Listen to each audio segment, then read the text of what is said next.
Good morning, viewers and listeners of Concerned Citizens Media.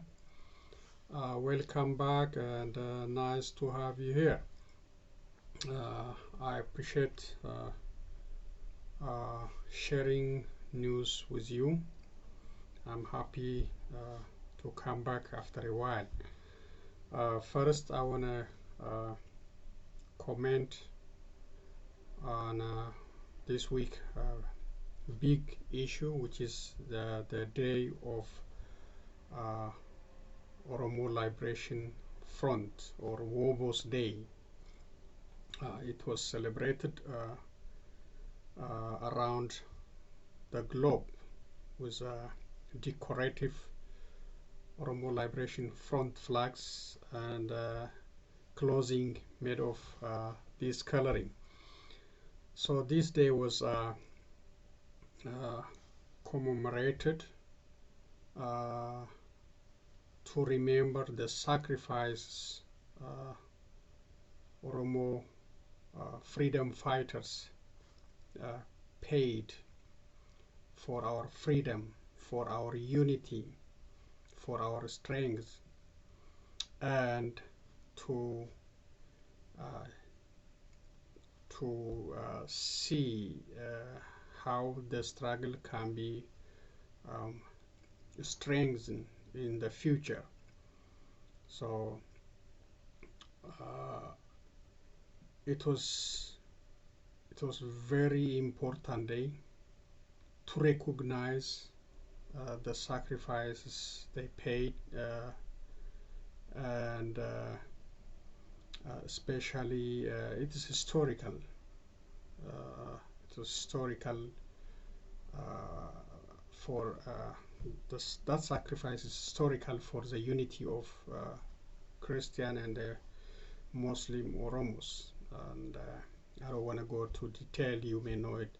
So it's very important sacrifice they paid on that journey. I heard that the Muslims freedom fighters were given the opportunity to save themselves, but they refuse. They decide to die with the Christian brothers. So that's very, very strong message for the unity of Oromos. Oromos cannot be separated by religion or by districts. RC, Shoa, Dredoa, Harar, Bali. This geographical location cannot separate. So our unity is very essential. That is the message celebrated in this previous week, and the other message is to come together, do whatever the struggle require to reach the freedom for Oromos and Oromia. So that is a comment, and we have to remember to lift their sacrifices with whatever we can, through campaigning, through demonstrations, through supporting the armed front, through political dialogue, and we have to do everything. And the military wing is very essential. If you don't have the power, you don't have respect, you don't have the negotiation power. So our freedom fighters are still paying the heavy price in Wallaga and Guji zone, Bale, and different parts of Oromia, fighting with occupying force to liberate Oromia and the Oromo people from atrocities and ongoing military operations against our people. So just commemorating the day is very important, but we have to also commit for the freedom movement. Okay, that's the comment. And let's see some of the news for today, April 19, 2021. The first one is bomb explosion in Lideta, Kefla Katama or district caused the deaths of 2 individuals in Addis Ababa. And the police is still investigating this explosion, and they found also 1 unexploded bomb in the suspect pocket. And so the motives for this explosion is not yet known, and nobody took responsibility so far for this incident. The second one is command post expanded to Amhara region. Following the chaotic scenes, deaths and distractions in Ataye city and its surrounding areas such as Karakore, Majeti, Meda Abo, Shoa Robit, and in other Wallo areas. This is North Shoa zone and Wallo. So the Ethiopian government declared the state of emergency in this area. Thousands and thousands of residents of these villages, towns, and cities ran away, leaving everything behind. Properties were looted and burned down by well-armed groups. The blame game is moving around by residents and various media. Some are blaming Oromo Liberation Front fighters, and others are pointing their fingers toward the Amhara Special Forces. Abiy Ahmed is expanding the command post to this area to control these situations. Oromia, Benishangul Gumuz, now the Amhara region is under the command post, plus the Tigray region is still at war. So while this is going on, while the cities and the towns and the villages were burning, the Abiy Ahmed and his supporters were inaugurating the spy agency building. So they just doing the normal business, but as you might already seen, people are crying for help, running for their lives. You see property, their homes burned down, their property burned down, and the leaders, the prime minister is boasting about bringing prosperity to Ethiopians and spending money on building the agency. This is the kind of leadership we have. And these current ongoing atrocities in Walaga, in Benishangul Gumuz, in Amhara region, Ataye, all Wallo, between Somalia and the Afar region, these are indications of the failure of the government, the failure of Abiy Ahmed. That's why concerned citizens repeatedly demanded he resign and asked Ethiopians to join concerned citizens media to demand his resignation. It's a failure of leadership. People, it's ridiculous. Never happened in under TPLF like this. I know there was some issues in Somalia under Abdi that was orchestrated by TPLF, but it's never happened like it's open now everywhere. Nowhere is safe. Nowhere is safe. Wallo is burning, Shoa is burning, Walaga is burning, Benishangul is burning. So it's and we called on the leadership, and instead of going to election, they should have reconsidered, forming the transitional government and bringing everyone to the table and talk about the future of that country. I know they can win the election. Nobody's competing. PP is competing in Oromia and Amharas in their region, so they will win. Oromo political prisoners are still in jail. Offices are shut down. Dr. Marara Gudina is not running. So yes, they can win, but that winning is meaningless. The country is burning. People are crying for help. I think Ethiopia deserves United Nations peacekeeping force before too late. I called before. I repeat this.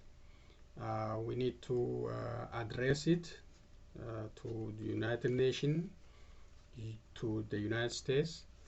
Ethiopia needs a peacekeeping force. Everywhere is a command post, and the command post is not bringing change. So that is the situation. The other one is the National Movement of Amhara, in short, NAMA, blame the Abiy Ahmed administration for crimes Amharas are facing in different parts of Ethiopia. National Movement of Amhara released press statement directly accused Prime Minister Abiy Ahmed and his Oromia Prosperity Party for all atrocities and for the ethnic cleansing happening against Amharas in various parts of Oromia region and in northern Shoa zone. The party said the Prime Minister and his Oromia Prosperity Party have used all available government resources to cause Amhara suffering and created their insecurity in the country. NAMA also blamed the Prime Minister Abiy Ahmed supporting Oromo Liberation Front with all government resources in training, financing, arming, and guiding their operations systematically to make them successful in their objectives. These are very, very incriminating accusations, very incriminating, very serious accusation against Prime Minister Abiy Ahmed and the Oromia Prosperity Party. So National Movement of Amhara, this is the first time releasing such very tough press release against Abiy Ahmed. So far, no response from Prime Minister Abiy Ahmed or from his Prosperity Party.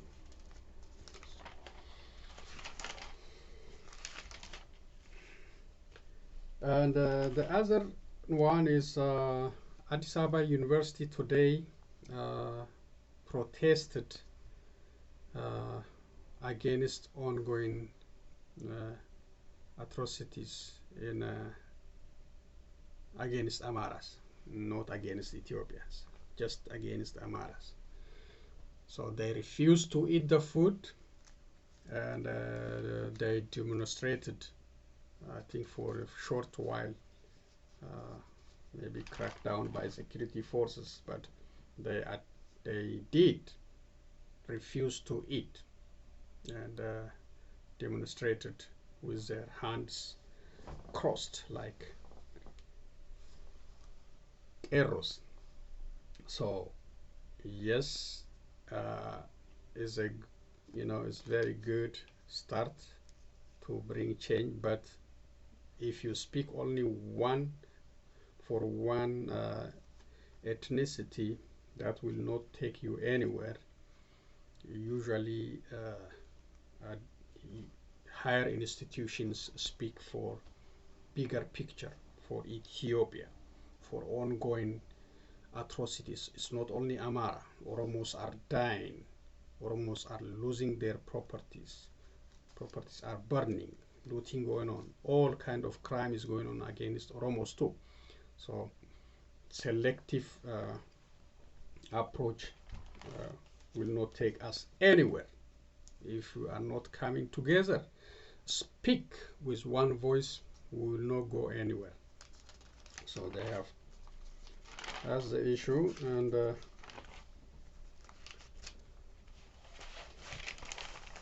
this is for Johnson and the Johnson COVID-19 vaccine.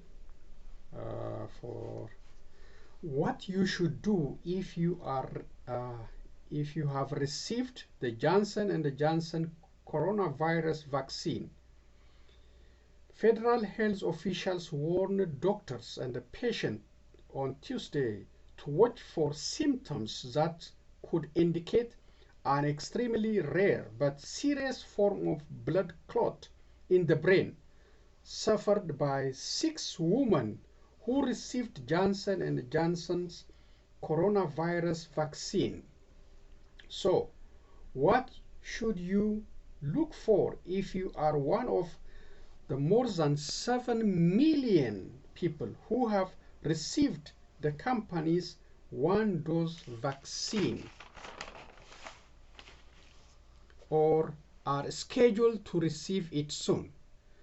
The symptoms of blood clots include headaches, leg pain, abdominal pain, and shortness of breath that begins 6 to 13 days after receipt of the vaccine, officials said. Vaccine recipients with the symptoms cited by officials should seek medical attention immediately. So those who have taken the medication Johnson and Johnson, the shot, and if you feel headache, leg pain, abdominal pain, or shortness of breath between 6 days and 13 days, so you have to seek immediate medical attention. So Johnson and Johnson still, I think, is still on hold because of blood clotting issue. From 7 million, about 6 women. The number is small, but still, human being. They have to sort it out why is causing blood clots in this very small number. From 7 million, it's just 6 people. So they are still investigating, and it's not clear why it's causing the blood clot. And if they find out, if they can avoid this, Johnson and Johnson may come back for use again. Okay, the final reading for today. Senator Chris Coon's disappointment about Abiy Ahmed. Senator Chris Coon, if you remember, he went to Ethiopia. He met Prime Minister Abiy Ahmed and other officials, discussed in detail about the Tigray war, Eritrean presence, opposition political figures, all about the country's issue. So now he tweeted his disappointment so far on what Abiy Ahmed is doing. This is a direct tweet from Senator Chris Coon about Ethiopia. Senator Chris Coon, I am disappointed Prime Minister Abiy Ahmed hasn't yet fulfilled his commitment to withdraw Eritrean forces, remove obstacles to humanitarian access, and hold perpetrators of human rights abuse accountable. I am concerned by atrocities continuing to occur across #Ethiopia inside and outside of Tigray. So that is a tweet expressing his disappointment about atrocities happening inside Tigray and outside Tigray, about accountability for those who committed the crime, and about Eritreans' withdrawal. So many reports there indicating Eritreans still operating in Tigray, even operating in Oromo region nowadays. And some media are suggesting that they are using Ethiopian uniform and they are paid by Ethiopian government. So this need verification, but it is open right there in the media. So Senator Chris Coon is expressing his disappointment, and Abiy Ahmed is not fulfilling the commitment they discussed in Addis Ababa. So we don't know what will be the next step. So the disappointment is one side, but we need something stronger than disappointment. We need intervention. The country is full of command posts now. So Senator Chris Coon and others should step up and do more to save life in Ethiopia. Okay, thank you. That's the reading part. Now I have some video to share with you, then we'll conclude today's presentation.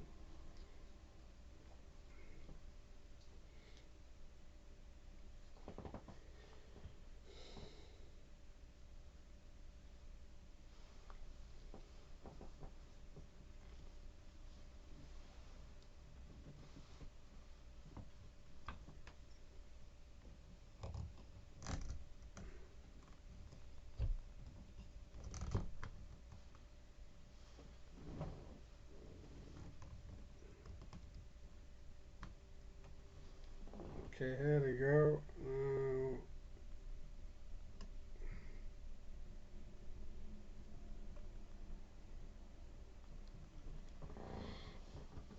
Okay, the first one is a debate. I know they are debating about the upcoming election.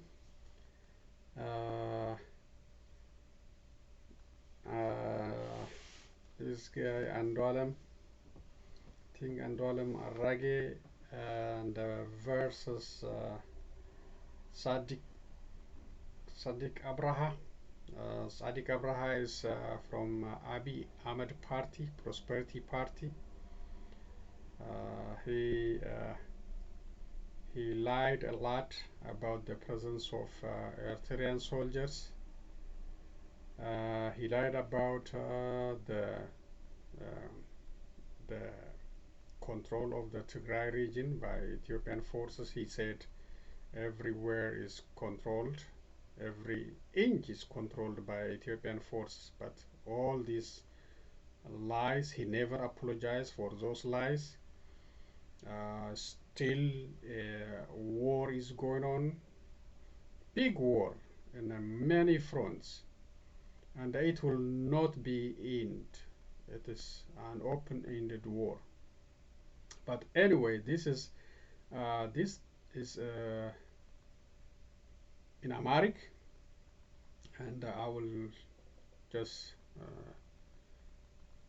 in short, Mr. Andaluam Arrage is saying the overall picture of PP and the Ethiopian country under PP, how it looks like, and why PP is not fit to lead the country in the future.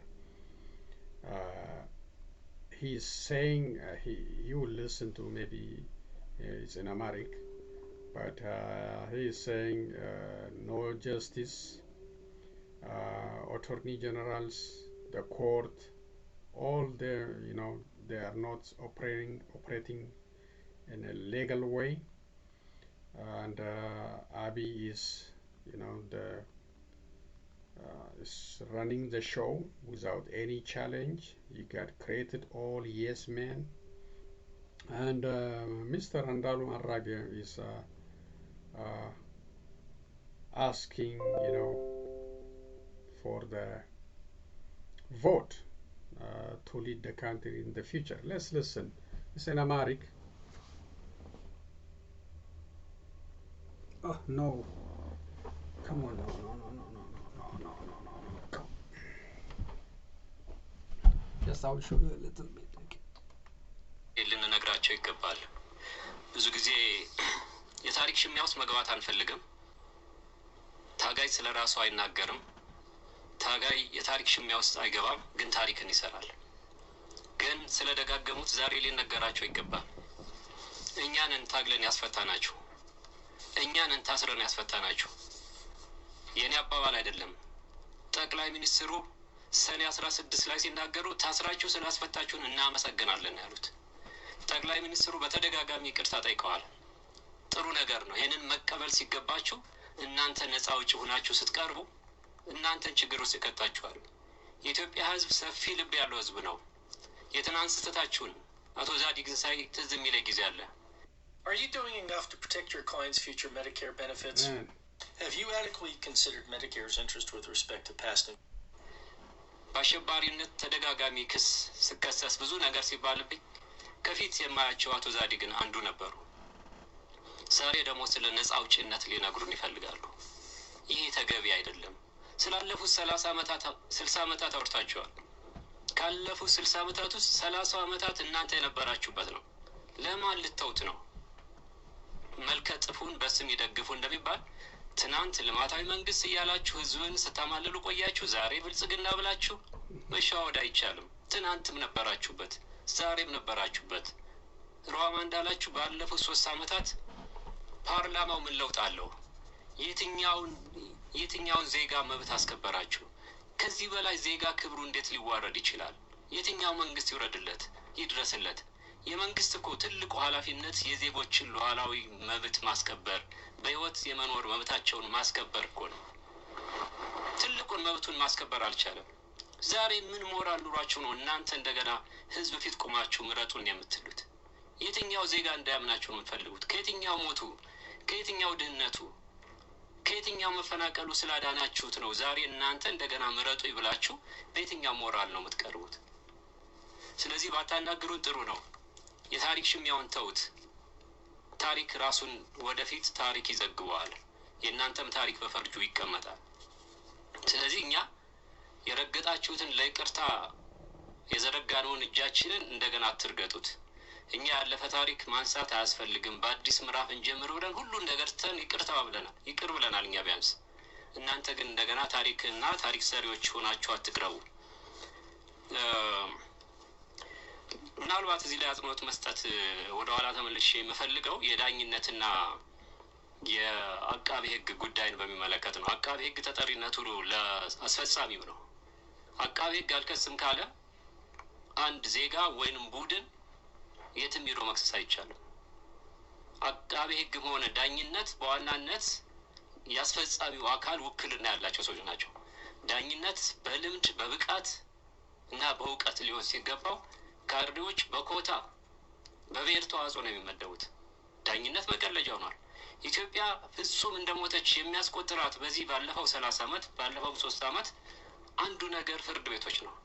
የፍትህ ቤተ መቅደስ የሆነው ፍርድ ቤት በውሸት ዳኞች የሚፈርዱበት፣ ምስክሮች የሚሰለጥኑበት እና አቶ ዛዲግ እያሉ እንዲህ አይነት ስርዓት ነው ያለው። ስለዚህ ዳኝነቱ አቃቢ ህጉም ፍጹም ያስፈጻሚውን ፍላጎት በሚያስጠብቅ ሁኔታ የተመቻቸ ነው። ዘረፋው ቀርቷል ወይ? ፓርላማው ተቀይሯል ወይ? እናንተ የኢህአዴግ ወራሽ አይደላችሁም ወይ? የትኛው ነው የተለወጠው? ወራሾች ናችሁ እንጂ። ዘረፋውም ቀጥሏል። ፓርላማውም ትናንት የነበረው ነው። ምን አሻሻላችሁና ነው? የትኛው ነው ውህደታችሁ? ፕሬዝዳንታችሁ በየትኛው ጉባኤ ነው የተመረጡት? እንጠያየቅ እስኪ። የትኛው ነው አንድነታችሁ?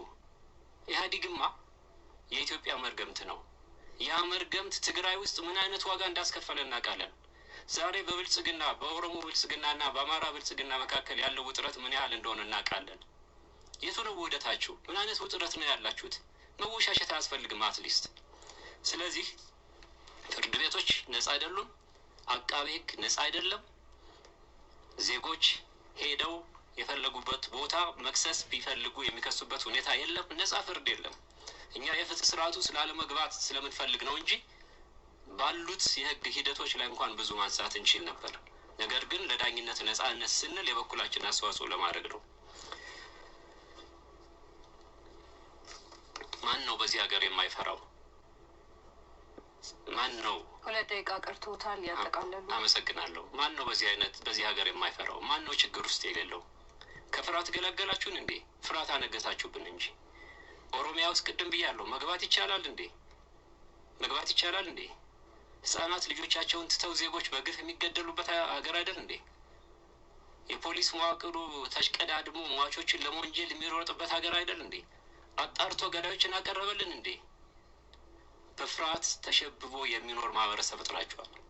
በየቀበሌው ዛሬ 1 ለ5 ቢቀር 1 ለ10 ቀጥሏል። ካድሬዎች በየቀበሌው አዲስ አበባ ላይ እንኳን እየዞሩ ምን እንደሚሰሩ እናውቃለን። ስለዚህ አልተለወጣችሁም። ስለዚህ አልታደሳችሁም። ስም ብቻ ነው ለውጡ። እናንተ ለመመረጥ ብቃቱም የላችሁም። የሞራል ብቃቱም የላችሁም። ጠቅላይ ሚኒስትሩን ቻሌንጅ የሚያደርግ የሚገዳደረው ግለሰብ ማን ነው? እውነቱን እንነጋገርና ትናንት አቶ ኃይለ ማርያምን እንኳን አይጨምርም። አቶ መለስን ከበው የሚያጨበጭቡ ካድሬዎች ነበሩ። ዛሬ ጠቅላይ ሚኒስትር አብይን ከበው የሚያጨበጭቡ የሚታዘዙ ሰዎች ናቸው ያሉት። መሪዎችን ከደመና በላይ ተሸክሞ ማውጣት የኢትዮጵያ ፖለቲካ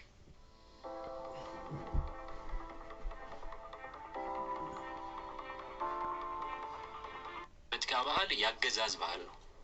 ትናንትም አገዛዝን መግራት አልቻልንም። ዛሬም አገዛዝ ቀጥሏል። በጎ ጅምሮች ነበሩ፣ ግን ወደ ኋላ እየባሰባችሁ ነው። ቅድም አንስቻለሁ። 180 ወንበር ያለበት ኦሮሚያ ላይ መግባት አይቻልም። 180 ወንበር በነጻነት ብቻችሁን ካሸነፋችሁ ስለዚህኛው ዲሞክራሲ ልትነግሩ ነው? የጠቅላይ ሚኒስትሩ ፓርቲ ነው ኦሮሚያ ላይ ያለው። ያንን ሀይ የሚል ሀገር መሪ የለም። የትኛው ባለስልጣን ተጠየቀ? ስለዚህ እናንተ ኢትዮጵያን ህዝብ አትመጥኑም። የኢትዮጵያን ህዝብ የሚመጥነው ኢዜማ ነው። ለእያንዳንዱ ዜጋ የቆመ ብሔር፣ ሃይማኖት የማይለይ ዜጎች በዜግነታቸው የሚከበሩበትን ሀገር ሊፈጥር የሚችል ስብስብ ሰነድ።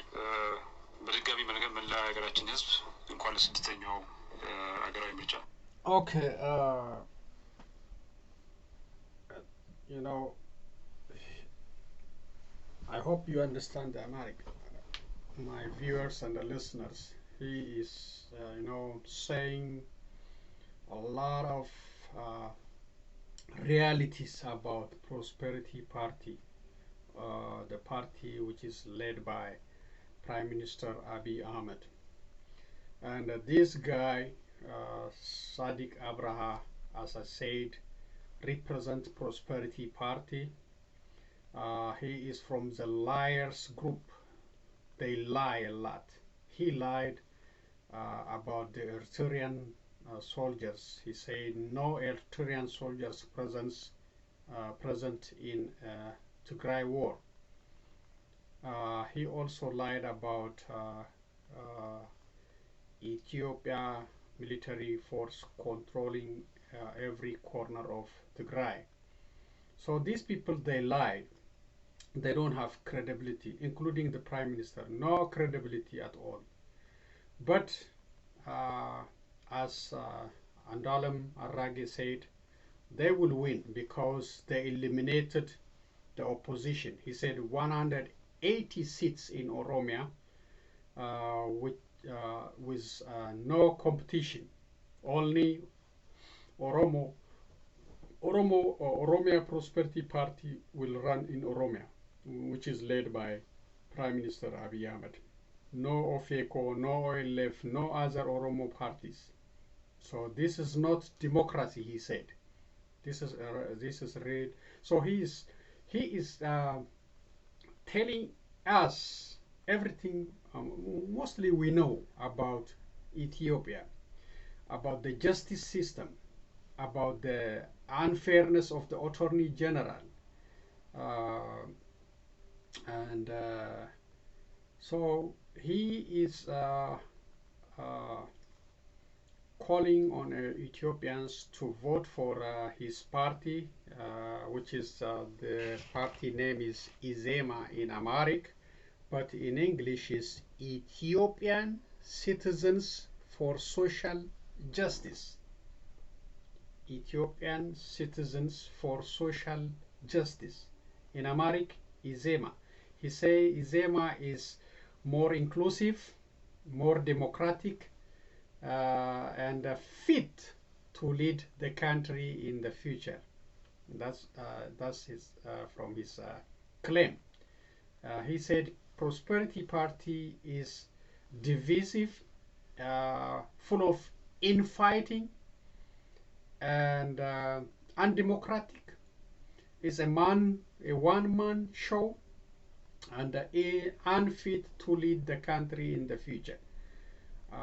Yes, so many other issues about Prosperity Party. Abiy is the one controlling everything about political prisoners and the court proceedings, the court appointments, and after the court release the prisoners, he ordered the police and the security force to rearrest those individuals. So Mr. Andarge, Andolam Andarge, he said it well. I hope he will succeed in his candidacy, and I hope PP will be removed. Really, PP is not good. It's a dictatorship. It's Eritrean style. Eritrean style. In Eritrea, Isaias Afwerki has no opposition. No opposition. No opposition party. Isaias is the one-man show in that country. So Abiy is trying to create something like that. You can take example of Ledatu Ayalo. Legally, he is permitted to travel anywhere. He has no crime, but due to Abiy's order, they confiscated his passport. This is the reality in that country. Some people still supporting Abiy Ahmed. I don't know the reasoning behind, because maybe he waged a war in Tigray to give them some land over there, but the democratic value, the freedom, and other things are in stake, and Ethiopians should unite and to create a better system in that country. So that's enough. I don't want you to listen to this guy. If you want, you can listen to the Habesha. Thank you. You can go and listen to his argument, because I know he's lying. Okay. Now let's go to other videos.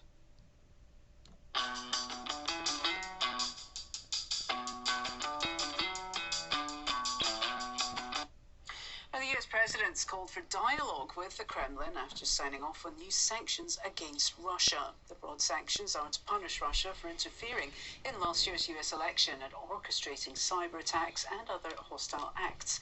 Moscow denies the accusations and says it will respond in kind. Now is the time to de-escalate. The way forward is through thoughtful dialogue and diplomatic process. The U.S. is prepared to continue constructively to move toward that process. My bottom line is this: where there's an interest in the United States to work with Russia, we should and we will. Where Russia seeks to violate the interests of the United States, we will respond. Let's get more now from Bernard Smith. He joins me live from Moscow. Bernard, has there been any reaction yet from politicians in Moscow?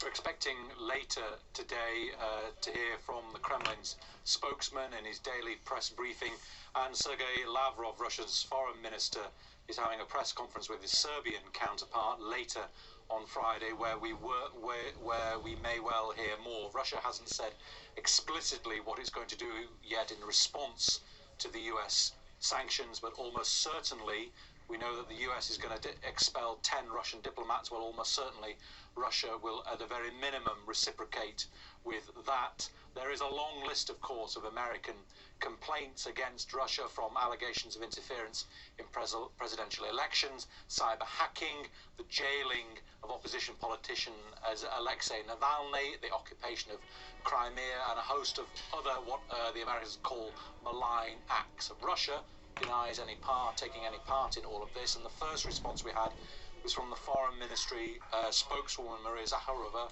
and she says that Biden's sanctions contradict his stated desire in a phone call on Tuesday night with Vladimir Putin to normalize ties. She says this aggressive behavior will receive a decisive rebuff. Now, economically, Russia's ruble recovered some of the losses it had suffered ahead of the announcement of sanctions, and that's because it's believed that the restrictions placed on dealing in Russian debt are not as severe as they might have been, but there's more the Americans could yet do. Okay, Bernard Smith there, bring us up to date from Moscow. Thank you, Bernard. Bitcoin, the best money we've ever had. With a different kind of money comes a different kind of card. Crypto. We begin with breaking news. Russia's foreign minister, Sergei Lavrov, says he will ask 10 US diplomats to leave as his country responds this is the last one I for have US for today. expulsions and sanctions against the Kremlin. And he says Russia is looking at painful measures aimed at US businesses. President Joe Biden announced an array of sanctions on Thursday for what he says is Russia's election meddling and cyber attacks. Let's go live to our correspondent, Bernard Smith in Moscow. Bernard, this very much a case of tit for tat. Talk us through in more detail what Russia has announced today. Yes, we're just getting some more clarity on what Sergei Lavrov said in the last half hour or so, as well as expelling 10 US diplomats. They're also going to sanction 8 US administration officials. Their names will be revealed later. That sort of matches the individuals that the US, the number of individuals sanctioned by the US. Russia also says it's going to close US foundations and NGOs because they are interfering in Russian affairs. We haven't been given the names as yet of the foundations and NGOs specifically that Russia is referring to. They're going to stop the US hiring Russians and other third country nationals from working in its missions here in Moscow. That is because Russia says in our missions in the US, we only hire Russians. Now, for the US here, that could affect everything from drivers and cleaners to analysts and other individuals who maybe work in the US diplomatic missions here in Russia. So that could make life particularly difficult for the Americans here.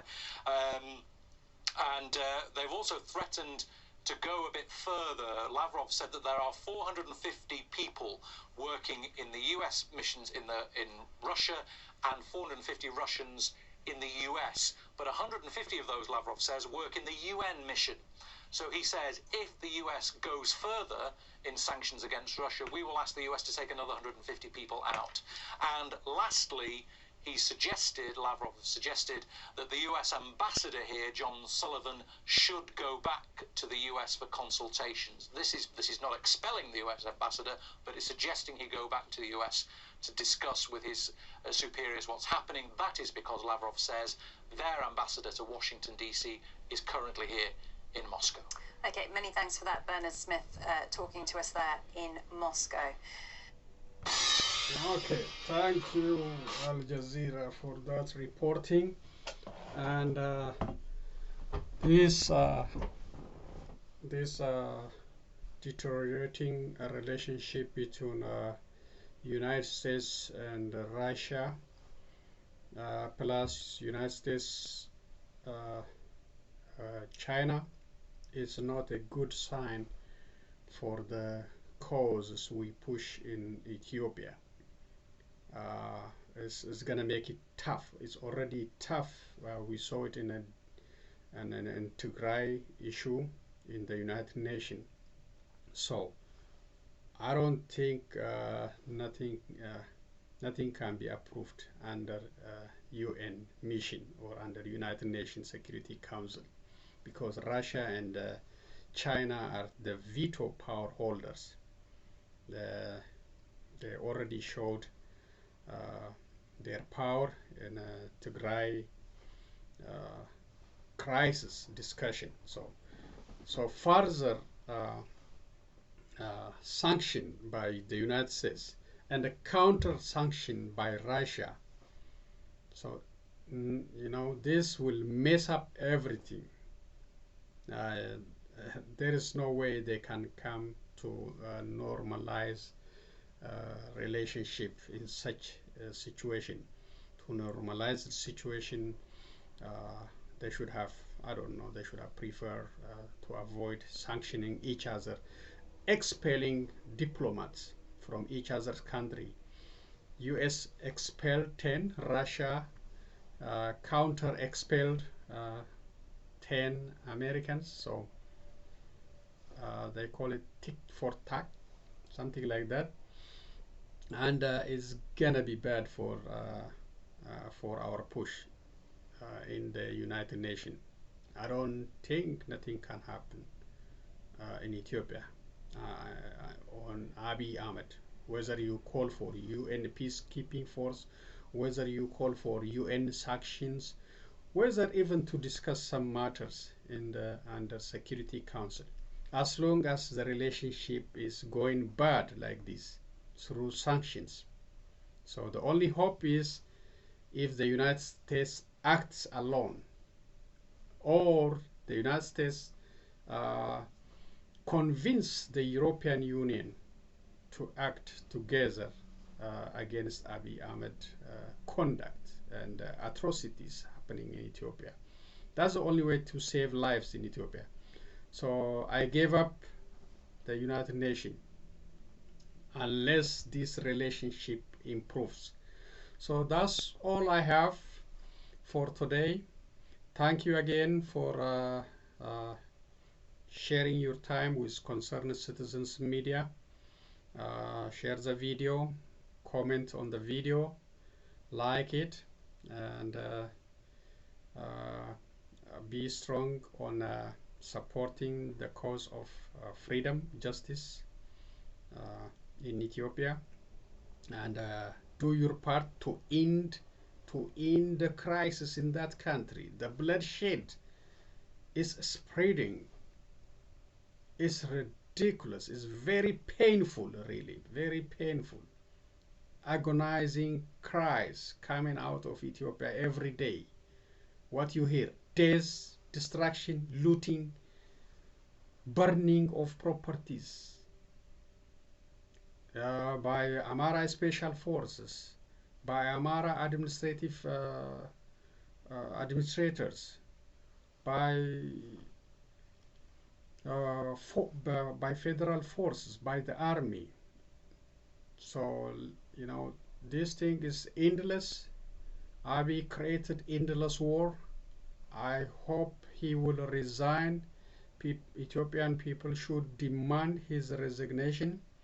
Instead of voting for him, they should boycott Prosperity Party and ask for a reconciliation dialogue with all stakeholders about the future of that country, instead of playing with this fake election, undemocratic election, where more than 60 people, more than 60%, more than 60% of Ethiopians are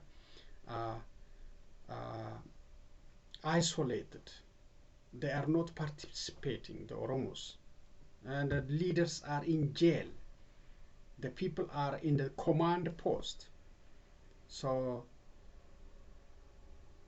they should take the voting card, stay home, and demand the transitional government, and demand the removal of this guy who is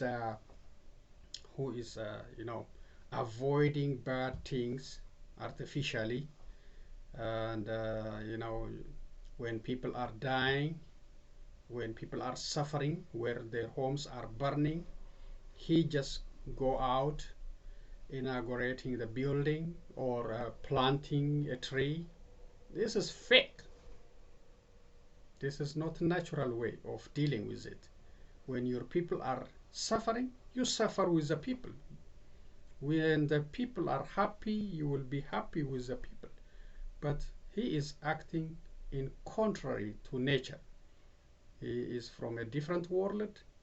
I think Ethiopians should come together and demand his removal.